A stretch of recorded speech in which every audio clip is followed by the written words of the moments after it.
What up, though, y'all? It's your girl, Andrea Alexis. What Power You podcast, of course. To my right, I have Coop. Coop, how you feeling? I'm great. I'm great. Great. We have a special guest in the building. We have, to my left, John Conyers. How are you feeling?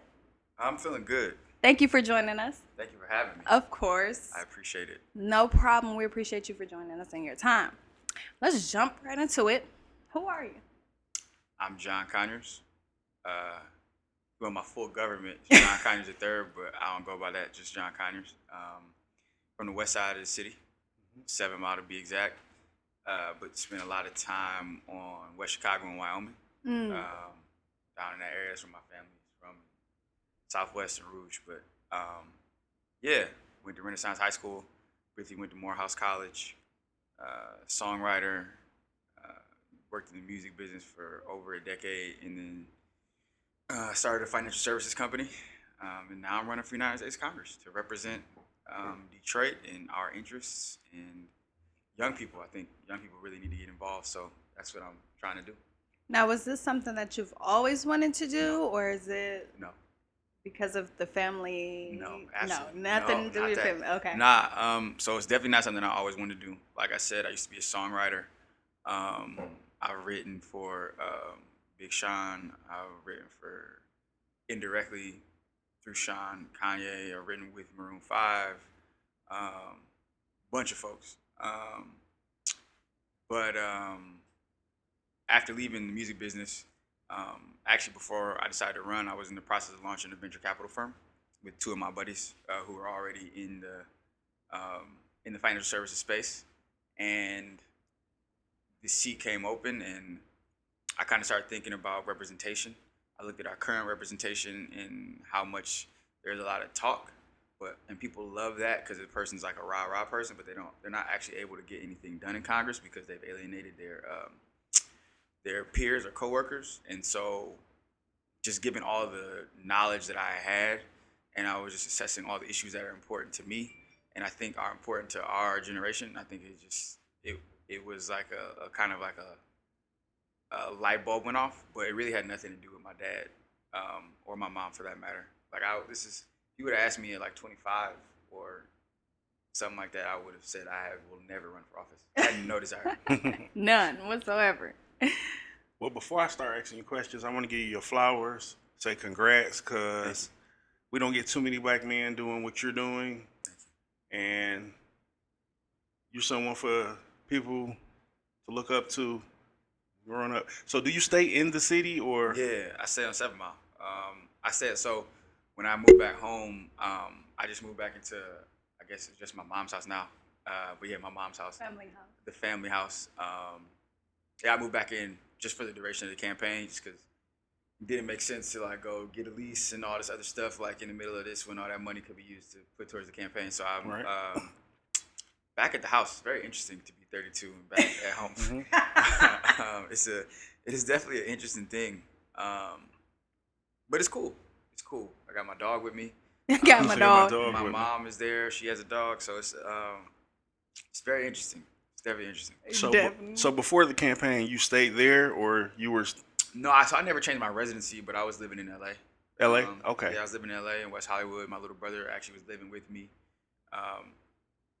Yeah. Okay. So I moved back home like in January, but I was always back and forth. Yeah. Like, you know what I mean? Like, that's why I said I never changed my residency. My entire life, I've been a Detroit and Michigan resident. Right? Yeah. Yeah. Now, do you believe it's it's who you know, or do you believe more so if it's what you can do? An aspect of getting somewhere in the world, you know how they tell us like it's not what you know, it's who you know. I think it's more the who, but it's also like the work ethic of what you can do. Yeah, I mean, because at the end of the day, like, you know, I may know X amount of people, but if I don't have the work ethic to stay there, then it does. Like a person who is unknown that has the work ethic is gonna become the who. Yeah, you know what I mean? Right. No, that's true. And people that are the who really respect and admire work ethic, unless you're like their brother or like their man's man, right? Like right. They don't, you know what I mean? But for the most part, I think work ethic combined with who you know is unmatched. No, that's true. I agree. Yeah, yeah. Now, to get into more of what it is you're doing or what you're going to do or what you plan to do, Hmm. what exactly is that? Like, the people want to know, what can he do for us? How can he change things? What are some ways that we can get involved? Well, Why hold on. should we listen to what you're saying? That Yeah. type of thing. Um, so I think it's really important that we kind of break down all the different roles and responsibilities because I think when we talk about government, we place a lot of emphasis on the president. We place a lot of emphasis on like what I'm seeking to do, which again, I'm not saying it's not an important job, but it's only one part of the entire process. Our government 200 plus years ago was set up to be like very difficult to do stuff. Yes. And I know that like in 2022 that how fast we move is like we want things now, but like that's just not how this government was ever set up to be or to move or to operate. And so, much like Detroit City Council is set up, like we have a weak executive, so everything has to come from City Council. In the same way that like you may see something happen in um, Europe or the UK, where they may have a stronger executive, right, that can actually do more stuff. America's just not like that. So my role as a congressperson is to build coalitions, or will be as a congressperson, is to build coalitions amongst not only my peers that I work with in Congress, but also build support on the ground through grassroots organizing to build momentum to push it through at least the House side, right? And so part of the difficulty, though, and the challenge is, let's say like right now on the U.S. House of Representatives side, where there are 435 people, if we have the majority, we don't have the majority in the Senate. Although they continue to talk about it like we do, which is really bad for us because it makes it difficult for me to campaign and fundraise. But that's another story for another time. Once it gets to the House, the Senate has to vote for it. The 100 people on that side have to vote for it. And if they don't vote for it, then it doesn't pass. That bill dies, even if we got support for it on the ground and in one side of the Congress. And therefore, the president can't really do anything.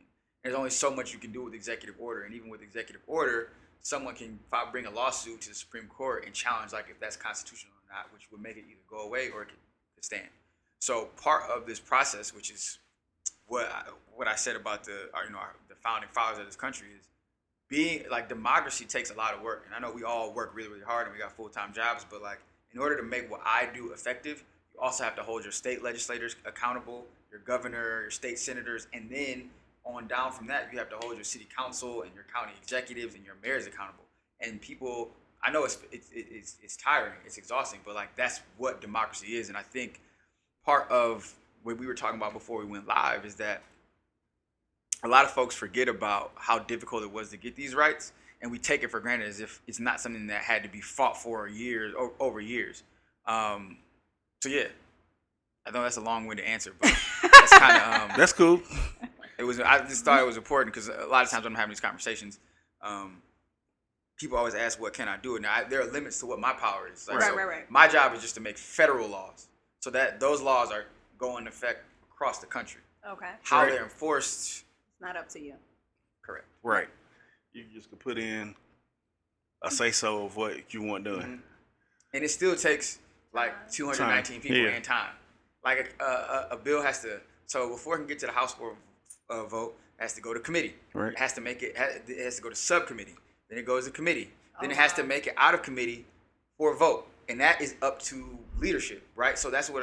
Let me make sure I'm talking to the mic. But that is up to leadership, which is why I say that like even if we have an elected official, if they alienate leadership early on, it's not likely that they're gonna get Right. someone's going to want to bring their legislation to a vote unless they have tremendous amount of co-sponsors. Right. So, yeah. So you're going to be you're running for Congress of the United States for Michigan, right? For the 13th district, yep. For the 13th district. Okay. So other than Detroit, what will you try to bring to other surrounding cities? It's a great question. So there are 19 cities in this district. Let's see if I can name them all. I know I can, but I got to go in order. Okay, so we got Grosse Pointe, Grosse Pointe Woods, Grosse Pointe Shores, Grosse Pointe Park, Grosse Pointe Farms, Harper Woods, 75% Detroit, Ecorse, River Rouge, Melvindale, That's 10, right? Right. Southgate, Wayne, Wyandotte, Romulus, Taylor, Mm-hmm. Hamtramck, Highland Park. Mm-hmm. I'm forgetting 2. You say Brownstown? Brownstown's not in it. Oh, Okay. Allen Park, Lincoln Park. Brownstown's not in it? No, it's in I think it's in 11 now. Okay. That's all. Those are a lot of cities. So to connect them, I think I've been to all 19 cities already, and what I generally hear, whether it's a Democrat or Republican, is like, infrastructure, which is our roads, Right. Yes. our highways, people's basements flooding, because I know we're all tired of that. Yes. That's the thing that is really the connective tissue, and I don't think that it doesn't matter whether you're, black, white, Latino, Republican or Democrat. People want, basic things, Yeah. basic infrastructural things, Right. that they want them to be taken care of, and they don't want their basements to be flooded. They want to be able to rely on 75 or 94 to get to work. They don't want it to be flooded when they, just because it rains. And also, to that point, one of the things that, like, for me, what I have oversight of is FEMA, Right. and being able to hold insurance companies accountable, Okay. right? To bring them before Congress or before committee and talk about, okay, so why is it taking you so long to pay out, Yes. claimants about, this flooding? FEMA, where is this money going? Expand the pool of funds, the disaster relief pool of funds, and make them more accessible, right? So it's stuff like that I have authority over. Now, do you think when all that money was given out during the pandemic, do you think it caused problems with the housing and everything? Housing meaning like, the government housing that they're giving. Some people are, since they were able to receive it, got put out or whatever the case may be. I don't know 100%. This is like some people who I know told me who were living in there because they were eligible for the money, but since they're living in low income, it kind of messed them up long term because they were given a nice amount. So how? So I think this is one of the things that we actually just talked about this. Okay. Something similar but different. Okay. But when it comes to, like, it's like it's a trick bag, and it's very toxic and cyclical. And this is why it's so important to vote, because Republicans want to take away, like, literally everything that the government should be offering, and in general, this country and people, black, white, everyone in this country has been tricked into believing that the government has no responsibility to take care of you, right? Or to provide basic things. I think that's false. Like, we're the only modern country with over 1 million people that, like, treats its citizens like that. But that's a story for another time. Again, to get directly to your point, I think whether that is Social Security, disability, whether that is, welfare, whatever those things are, there are caps on how much you can make outside of it, right? And how much you can have in your bank account at one time. And so why I say it's a trick bag is because how can we ask, I understand people saying, well, we don't want generations of people to be on these benefits or whatever. That's cool. That's all fine and well. But the problem is, in order to get off of these things, I have to be able to save money. I have to be able to put money away so that I can prop myself up without you. But you're manage it too. And learn how to manage it as well. But you're telling me that if I happen to figure it out on my own and save money, or I receive that tax credit, that child income tax credit, right? That once I have that, you're kicking me off. That's not enough to, what was it, like $1,400, something like that? Yeah. That's not enough to be living off of. You know what I mean? So it's one of those things where it shouldn't be happening. I hadn't heard about that, so I don't want to. Once I give all the right information, I can send it to you. I'm gonna look it up when I get out of here, because I know that when it comes to, like, Social Security and disability benefits, the max you can receive is $2,000 a month. And you kind of got to clear that out before they reload it, type of thing. Yes, correct. Which makes no sense. To my point about being able to save. Yeah. And the most you can make outside of that is $1,350. So how are you able, if you get the max, that comes to $25,350. That's below the poverty line. I mean, that's right above the poverty line, and it's below how much the average Detroiter makes annually after taxes, which is $26,000. So it's in the middle. Poverty line is $24,000. what the average Detroiter makes is 26,000. That 25, if you're getting the max, because most people are not getting the max. Right. So it's terrible. So do you think they make that like that? Because Republicans do. Yeah, Republicans do for sure. 1,000%. So the rich can stay rich, right? Well, I think not only that, yeah. So the rich can stay rich, but also they're just evil. Yeah. So do you think that's just put in place for like older people, so they don't really have that much to spend, or you know what I'm saying? Because most people that receive Social Security is older. Yeah, for the Social Security purposes. I was talking about for like, you know, people who are on welfare or, you know, but the same rules, similar rules are in place. And it's all applicable. Because you only get a certain amount.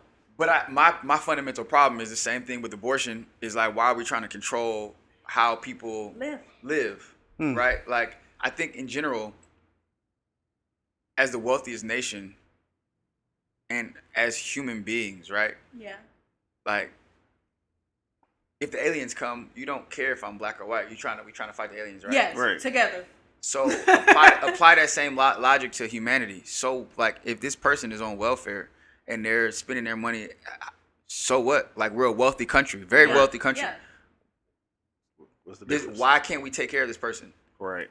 Or the people who don't have it, but we're spending money on other things. Where it's like, if we kind of put something together to help these people, we don't know who these people could be or what they can bring with the resources that they have. You get what I'm saying? Like, absolutely. Moms, for example, I'm sorry to cut you off. Like, moms with kids, you know, who's a single mom.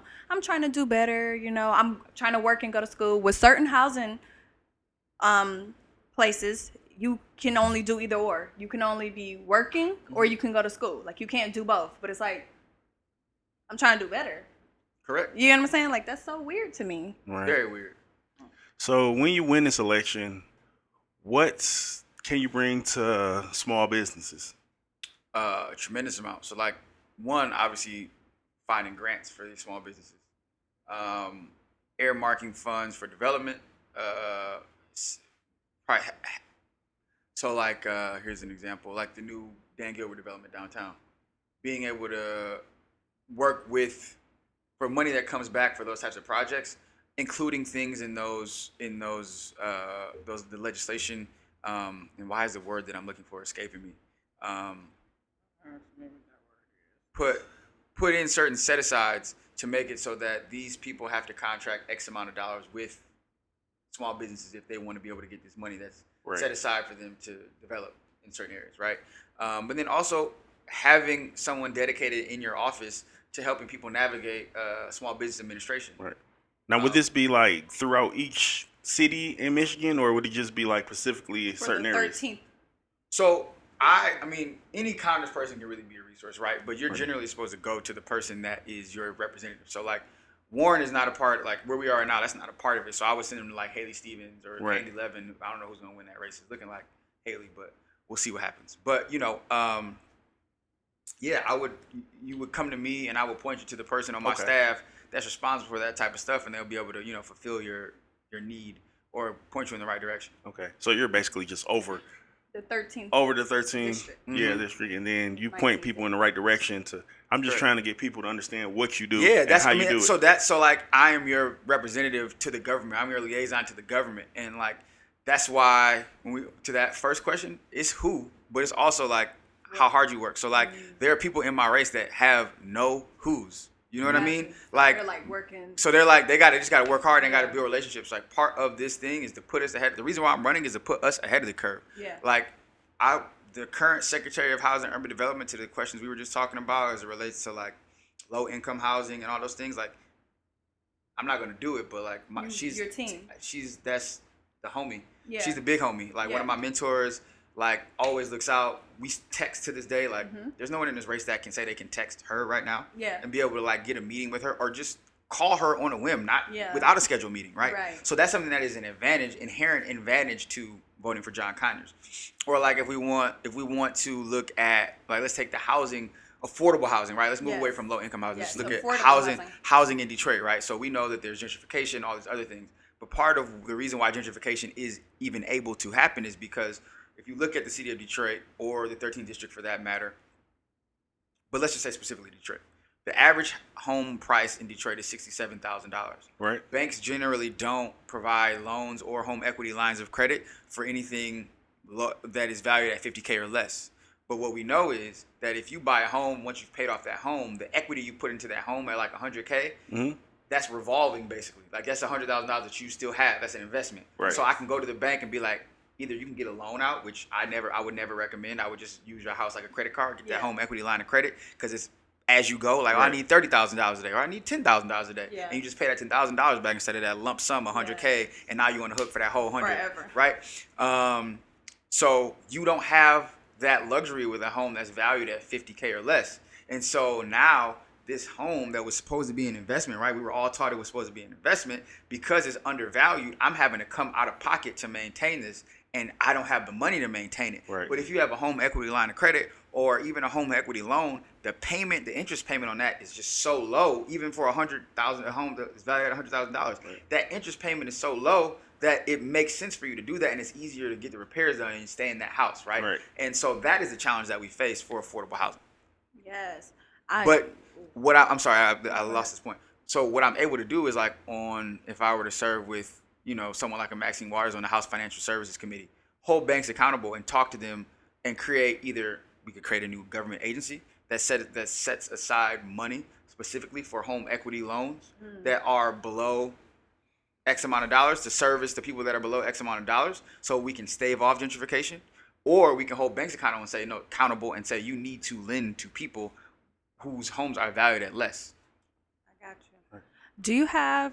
Do you and your team have anything set in place for the youth at this moment? Yeah, that's a big. I don't have like a specific plan per se, but one of the reasons why I'm running is that people talk a lot about my father, but I'm also Monica's son. Who and I'm not trying to say this as to throw shade on my mom or anything.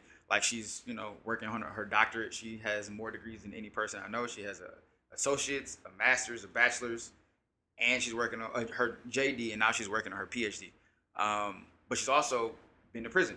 And so the reason why I didn't finish undergrad is because I had to leave school and come home when I think I was 19 going on 20 to make sure to really be this support system for my family, so that my father could still do his work, and my little brother could have a family member at home. My dad was still traveling. And so children of incarcerated parents are a priority to me. 4 out of 10 kids in the city of Detroit have a parent that is either in prison or that has been to prison. And then mental health is really, really important to me. As someone who has had mental health challenges my entire life, there's a hotline called 988 that's going online July 16th.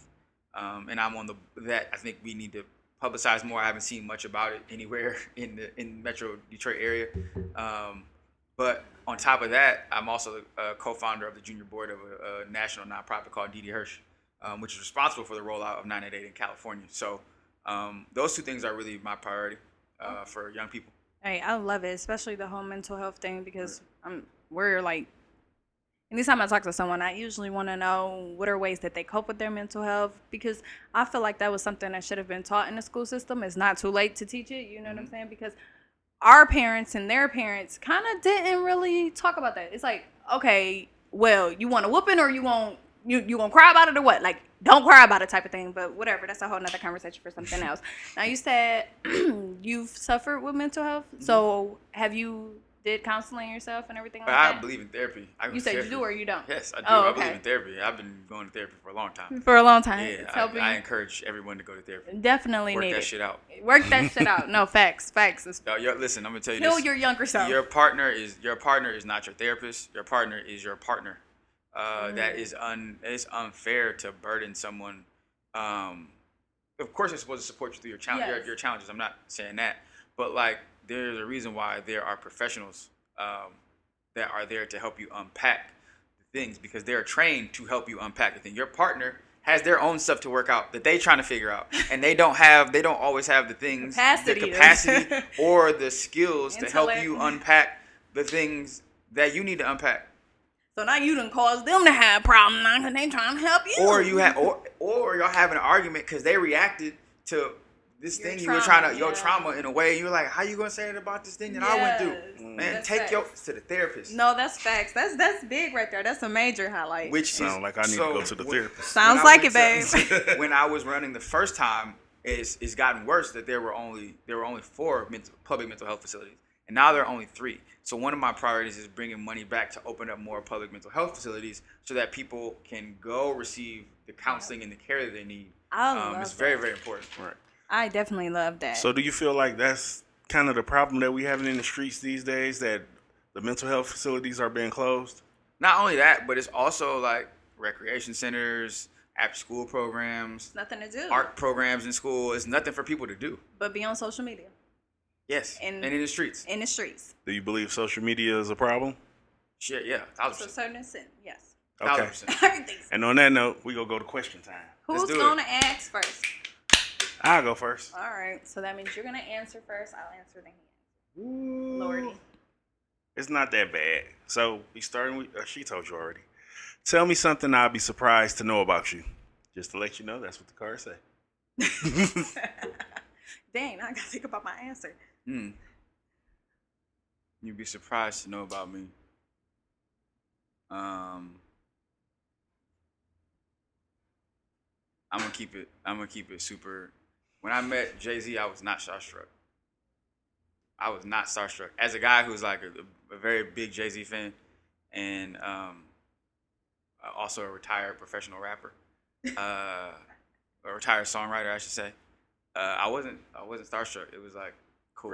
You're like a regular person? Yeah, it was like very like Okay. cool. I don't know if I can't say that it's all just how I am, cause like Pusha T is like in my top 5, and I couldn't utter a word to Pusha T. I was like, that's Pusha T, bro. But so I think it's a combination of just like how he carries himself, but Right. also like I just wasn't. Yeah. Yeah. So yeah, That's on you. I have no idea. What's something you'd be surprised about?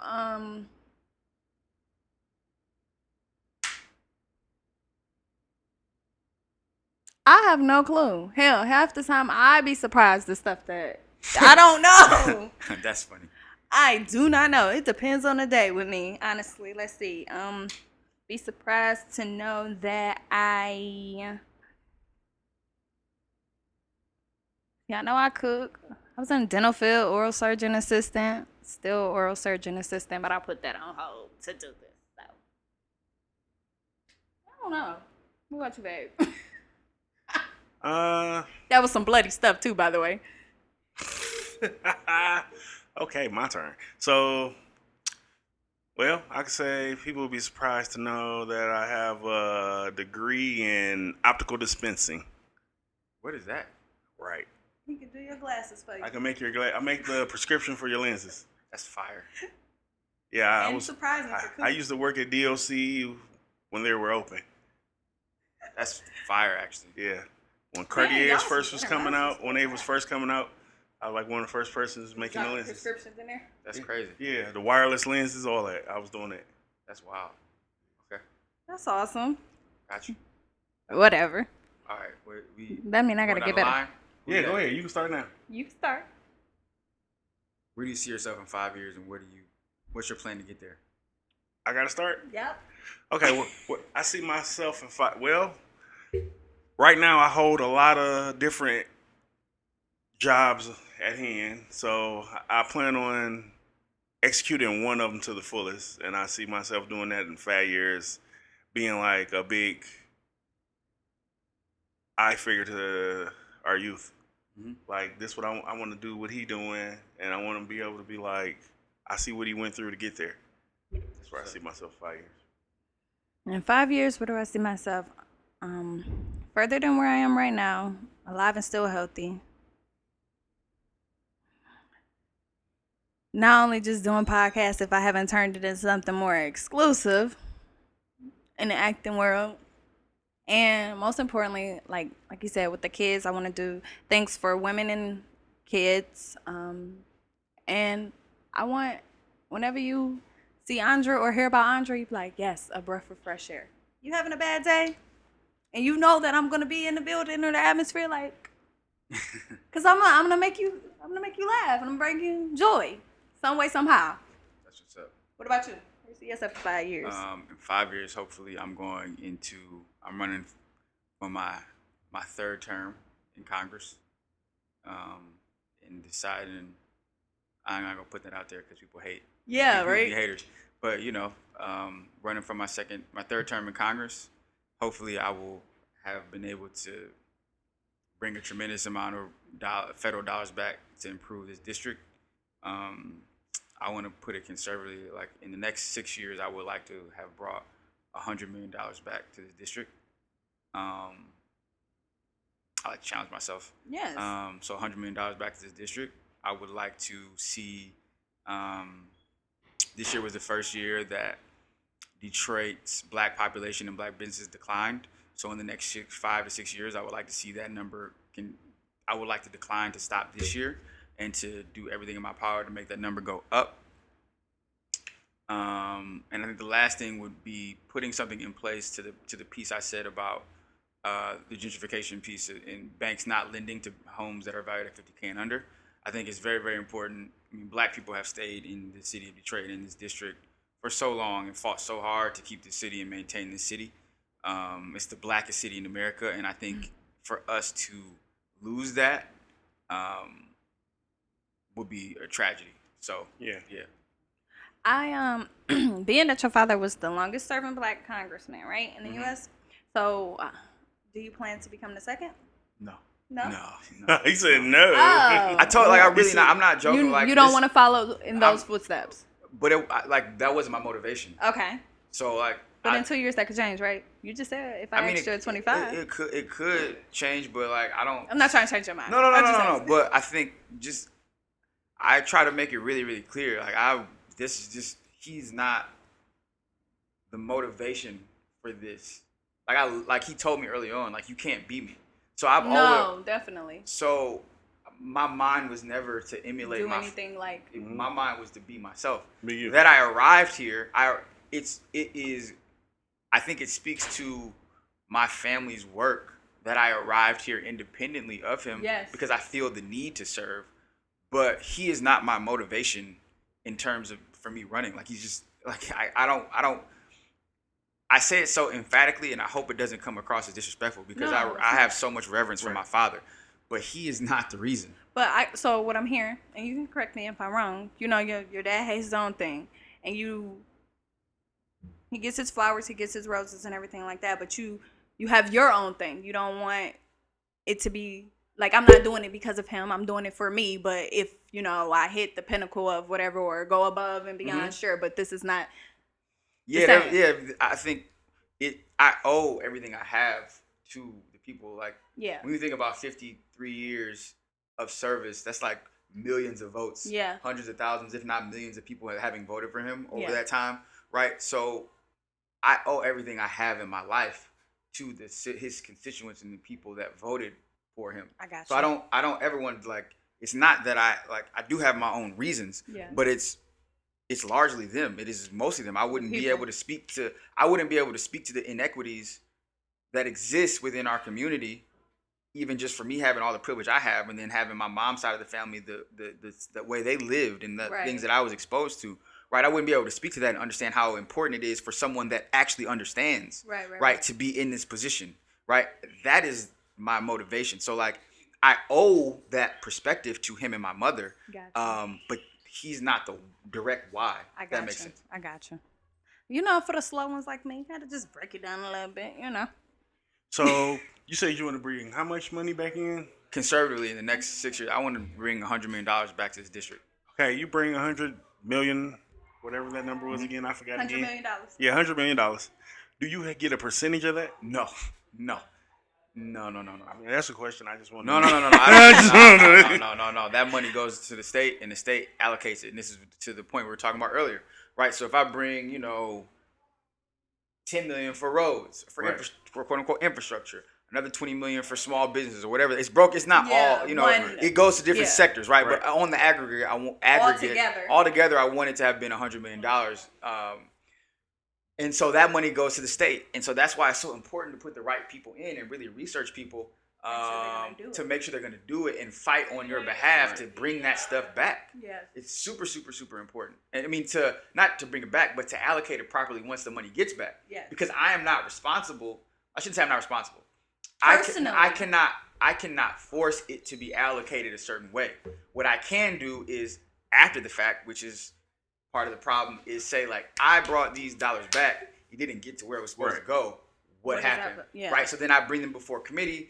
But as you can see, like Governor Snyder went before a congressional committee and nothing happened. Right. So that's why it's so important to put the right people in place so that we're not acting retroactive. We're not doing something retroactive. Yes. You know what I mean?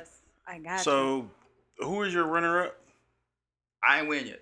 So No, I mean, who's up against you, or is Sherry Gay Yogo, Sharon McPhail, Michael Griffey, Sri Tanadar, Portia Roberson, and some guy named Adam Olier. okay. Now, all these people's running up against you. Is there anything that they can do to try to traumatize your? Sure. I guess so. I mean, they could try. What do you think the first thing that they'd go after would be? They probably. I mean, I couldn't talk about that. That's already been in the news. I don't know. What are you talking about? I was in LA. I was accused of some things in LA that are patently false. Yeah. And so I mean they could try to talk about it, but You've already had that out there. So it's out like, there. You know that Eminem situation. Like it's already out there. You can't say anything to hurt me. That's already out there. You get what I'm saying? Yeah. Now since that, have you moved forward with your selection on choosing women? Oh yeah, I'm very. I'm very selective now. No, and I this is someone that I absolutely love. Yeah. Like I have nothing. I have never. If you read any of the articles, say anything bad. Yeah. If you read any of the articles, I have never and will never say anything bad about her or anyone else that I've dated because I think in general when you speak ill of someone that you once dated, you're also it's speaking about yourself. It's a reflection of you. And so I wish her nothing but the best. That being said, I also have no desire to share space with her. No, I understand. But yeah, I think that, people grow and we grow in different directions. That's true. And yeah, that's. But you're not like a violent person, are you? No, I'm not a violent person at all. No. What was your experience like at Morehouse? You said you went there for briefly, right? 2 years. I went there for 2.5 years. It was great. I think in so many ways it helped me become the person I am, and I made when I leave here, I'm going to have lunch with one of my best friends from school. He's from Philly, but his girlfriend lives here, and they live in New York together. And you went to school out there too, right? Where? In New York. Briefly, yeah, I did go to school there briefly. But yeah, it helped me create so many friendships, but it also gave me so much perspective. I think, especially where we're from, we're Midwest. There is some homophobia here, tremendous amount. And when I got there, I just realized I shouldn't say I realized, but I was, how do I say this properly? It was shown to me like, oh, they're just like me. Like no one's ever tried me. Yeah. And not only that, they were also people of the LGBTQ community were the most supportive of me and helped me expand my mind. Like, oh, you need to read this book. You need to read this book. Yeah. And like it was like, oh, I have at every turn these people have stepped up for me. Yes. And have shown me so much love and never tried to cross a line with me. Right. Which I think that they're part of this narrative that it's a perception. It's a perception, but I think it's also is very unfortunate that the conversation is that if something happens between someone who is of the community and someone who is known as straight, that they were tricked into doing something. What needs to happen is there needs to be space that is created for people to be open about their sexuality and their interests and what they want to explore.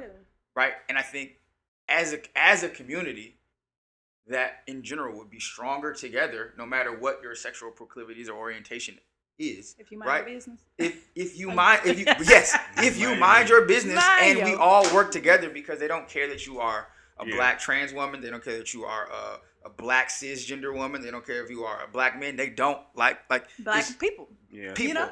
So like instead of having divisiveness amongst one another, if we were loving of one another and to your point minded our business, I think we would be in a much better position. But Morehouse is a breeding ground for just like I don't even like the term. I hate the term black excellence. It pisses me off to no end. Right. But because it's always othering. Like there's a guy, I don't know if you know about this guy, Chris Smalls, Okay. and he created the Amazon Union. Not one article has been written about his. And I don't think he graduated high school. Not one article has been written about him as black excellence because it's blue collar, working class, right? But if he did something in finance or Right. you know what I'm saying, Right. then he's black excellence, right? So it's always the things that are approved of by white people that we say are black excellence.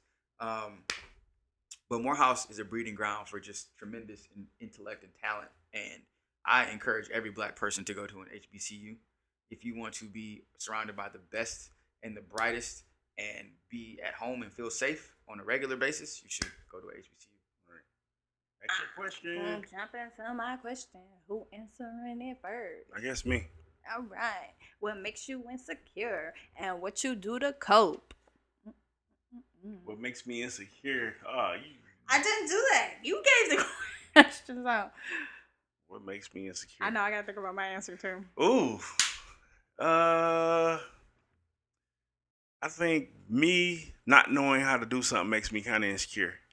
What do you do to cope? I figure out how to do it. Because it's like I feel like I don't want nobody doing anything for me. But I've been learning you can't do everything by yourself. Correct. So that's how I've been learning to cope. I've been bringing people in to help me do stuff, even though I don't need them, but I do it anyway. Don't say you don't need them. I'm not going to say I Everybody don't needs need them, somebody. but I need them, but... You need them because you didn't know how to do it, so they Yeah. taught you, so you needed them. Yeah, there we go. That's why I got you. He need me. What about you? I don't get insecure, and I'm not trying to be funny. I was a philosophy major, so one of the first things they teach you in philosophy, like in 101, is like there's what you know, there's what you know you don't know, and there's the things you don't know you don't know. Mm-hmm. And I come from a perspective of like there's so much that I don't know. There's a tremendous amount I don't know, and so my perspective is always I'm eager to learn, and I'm willing to learn, and I want to learn, and I'm eager to fail because you learn through failure. Yes. And failure is not final. Failure is not fatal, and success is not final. And so because of that, like I don't really, like it's always gonna be somebody with more money. There's always gonna be somebody that's taller. There's always gonna be somebody that's stronger.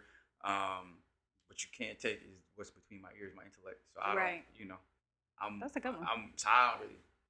I'm not trying to be funny. Think I about promise. it. My dad really just like There's nothing wrong with that. I'm very accepting, and I'm very accepting of things. Like if I twist my ankle or somebody says something to me, like I don't. It's just I'm Don't make you believe unbothered. doesn't change your mind, Yeah, I'm just unbothered. What now? If you want to talk about something different, now we can pivot a little bit though. What really rubs me the wrong way though is like people saying stuff and you like lies really bother me. No. Stuff that's just like made up. Yeah. Like when people just not even asking questions. They just talk like Assume. people treat public figures, and for me especially, as I didn't have a choice, right? Right. So like my mom and my dad, they had a choice. Yeah.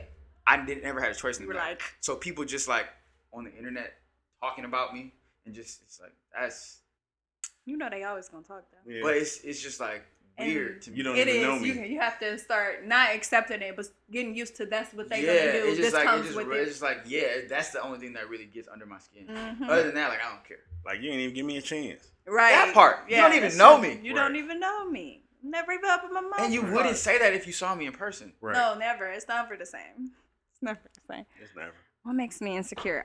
When I am, and even though it goes back to being my own fault, but when I'm not prepared, because I feel like I'm rambling or like the person who I'm interviewing or talking to may not know, or if you see the video, you may not know, but inside I'm like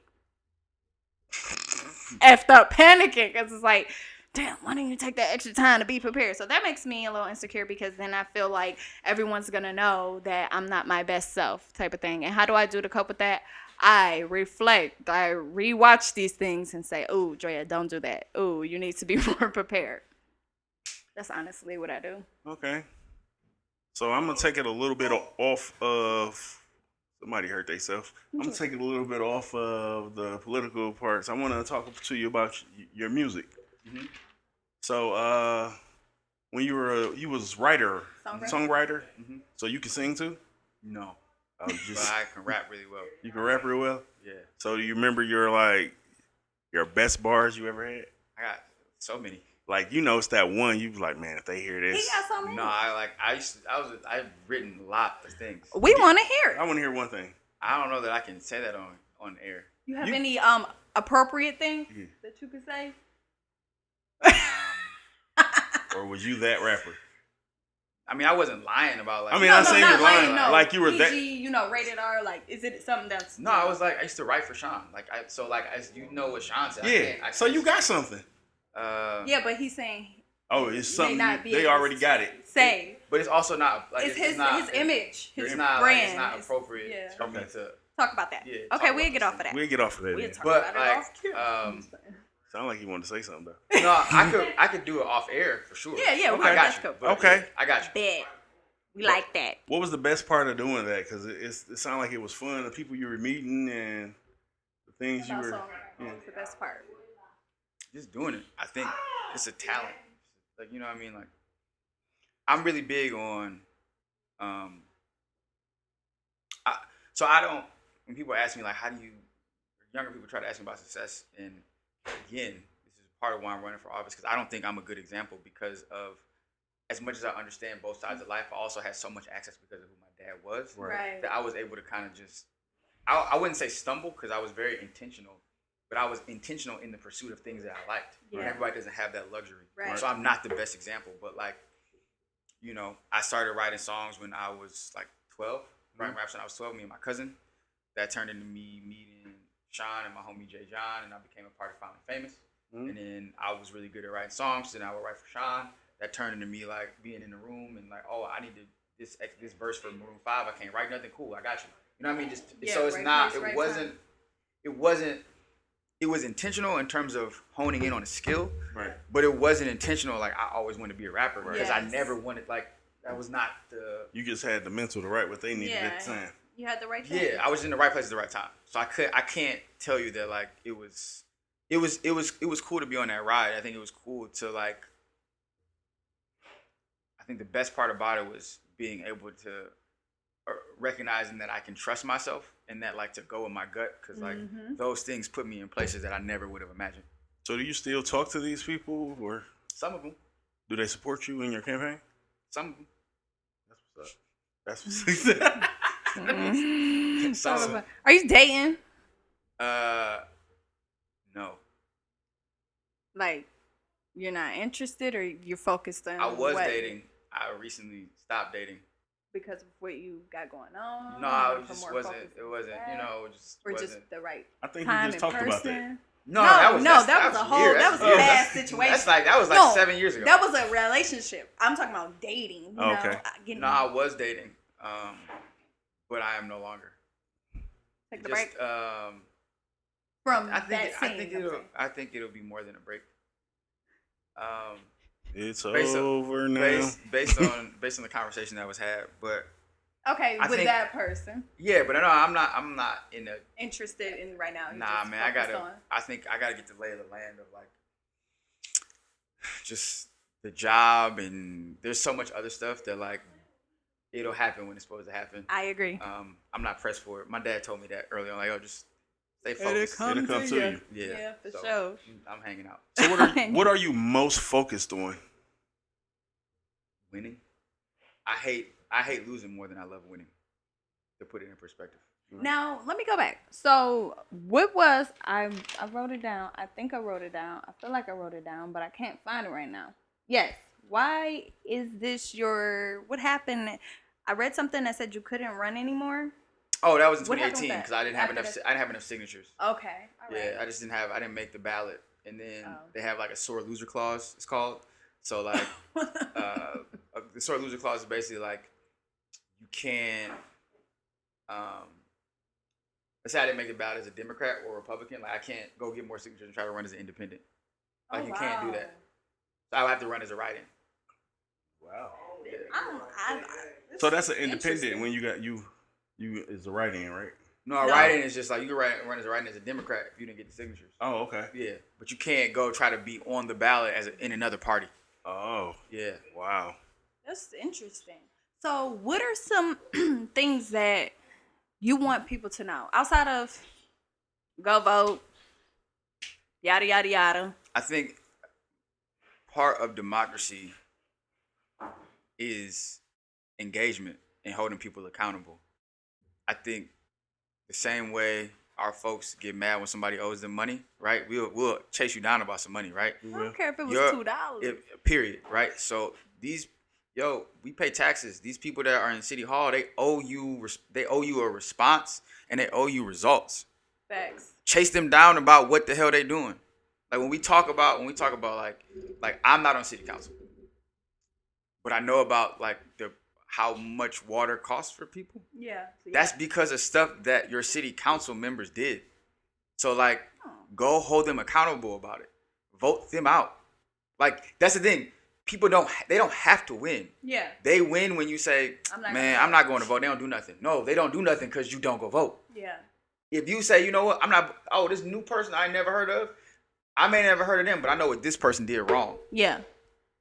I'm about to go vote. Like, no, go give people a chance. Outside of voting, what else can the regular smart person do?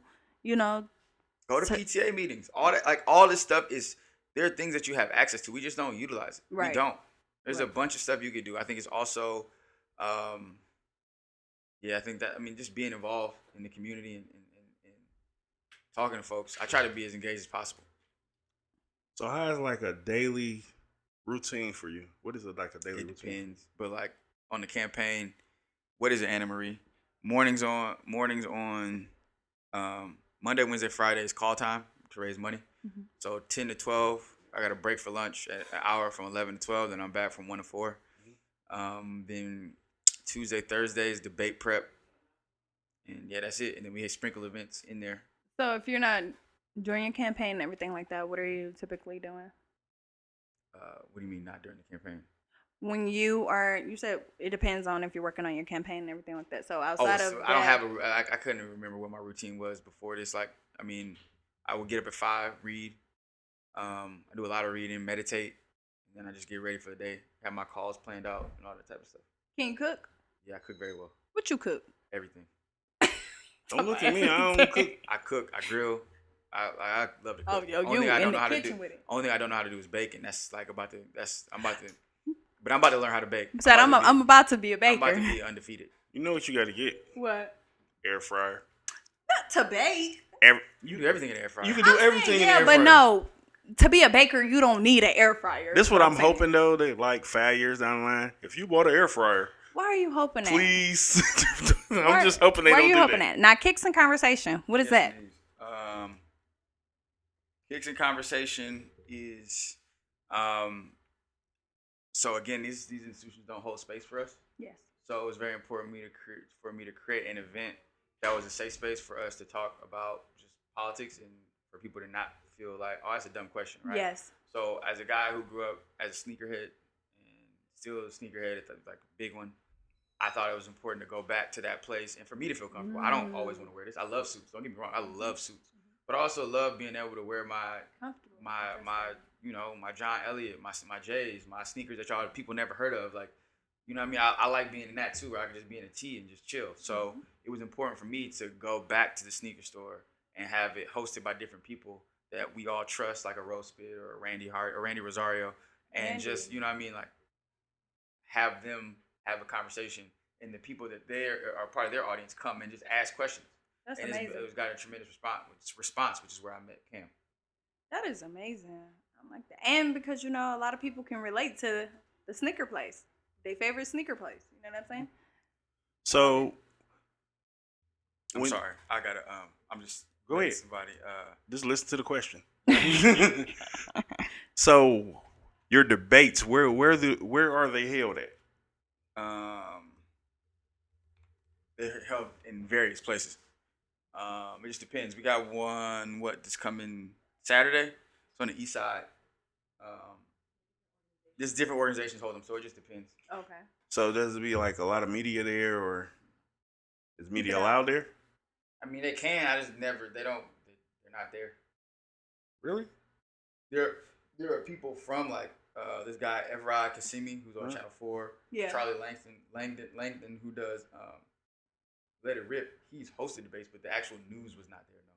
No. Okay. What about other media outlets? You guys, are you like, is that okay, or yeah, they just Yeah, it just hasn't been. Anyone can come. If y'all want to come cover one, please, by all means. Yeah. Because I got a team. You should absolutely come cover an event. We will. And you should ask. I'm gonna tell you this, what to ask off air. Oh, he gonna tell us off air. I You was about to write it down? She be ready. You can write it down, but Yeah. no, off air. You're gonna tell us. Air. No, we will. We definitely will put that together. That'd be awesome. So my last question before we wrap it up, I just want to know, what do you, once it's all said and done, what do you want your legacy to look like? Never thought about it. Haven't thought about it. I think in general, when I think about it, if I had to think about it in the moment, Yes.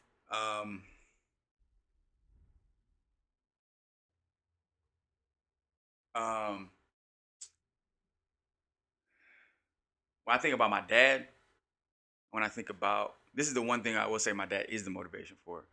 I can't tell you how many people come to me like and be like, your dad is the reason I made my first $1 million. Wow. Your dad did this for me. Yeah. Your dad showed up like when nobody else would help me. If I had one thing to be my legacy, like, I want that to be it. I want people to remember me for helping as much as I possibly could. Yes. For showing up as much as I possibly could. It just being someone they can rely on, they can count on. I think that's what this whole thing is about. That's amazing. I love that. Well, if you want, we could be the first people you make the $1 million for. You know, because listen, there are a bunch of plays to be made. I think in this position, you have such a tremendous ability to put people in position and connect them with the people they need to know in a very, like, a lot of people think of that as corruption, but it's not. Like, my job is to, like, oh, there's minority contracts. right. How would you know about that? Right. It's like, it's so much work, but like, my job is to unearth and excavate these opportunities that can be beneficial to my district. My job is to make it bring money back, whether that is direct, like, hey, there's a piece of legislation that brought money back, or there was money that was earmarked, which basically means set aside for this district. But there's also other ways to bring money into the district, and that is like, oh, there's a government contract, or this grant you could apply for to bolster your business. There's so many ways Educating to have people. capital and economic infusions and economic justice for your community that aren't just the federal money coming back in. And my job is to connect people with the right people so that we can have strong, thriving businesses, especially Black businesses in this community. I love that. That's Mm-hmm. amazing. That's a good answer. Let That's a great answer. my people know where they can find you at, when your next campaign is or your next debate is, all that good stuff. When's the next debate? Let's look at the On a Saturday, you said, I think? Yes, let me go look right now. We would need to know that as well. Is it the 16th anniversary? I don't see it on my calendar. Or is it 15th or is it 17th? Because you know we outside with it. That we are. But while you're looking for that, let my people know where you can find you. My socials are Conyers III everywhere. Just the number spelled out. And that's on Instagram and Twitter, on Facebook, on LinkedIn, all that. The next candidate forum is at the Stoudemire at 4401 Connor Street, and that will be on July 16th. 16th. At what time? It will be at 12, from 12 to 2. Okay. For the people who would like to know, that's where they're going to be at. Yes, definitely. We thank you again for your time. Of course, y'all can find us on IG at power.theletturu.podcast, as well on YouTube. It'll be Power You Podcast and your favorite podcast platform. I'm Andra, and Coop, where they can find you at? They know where they can find me at. Y'all can find Coop with me. There you go. Or on 9 Mile and Ryan. We out.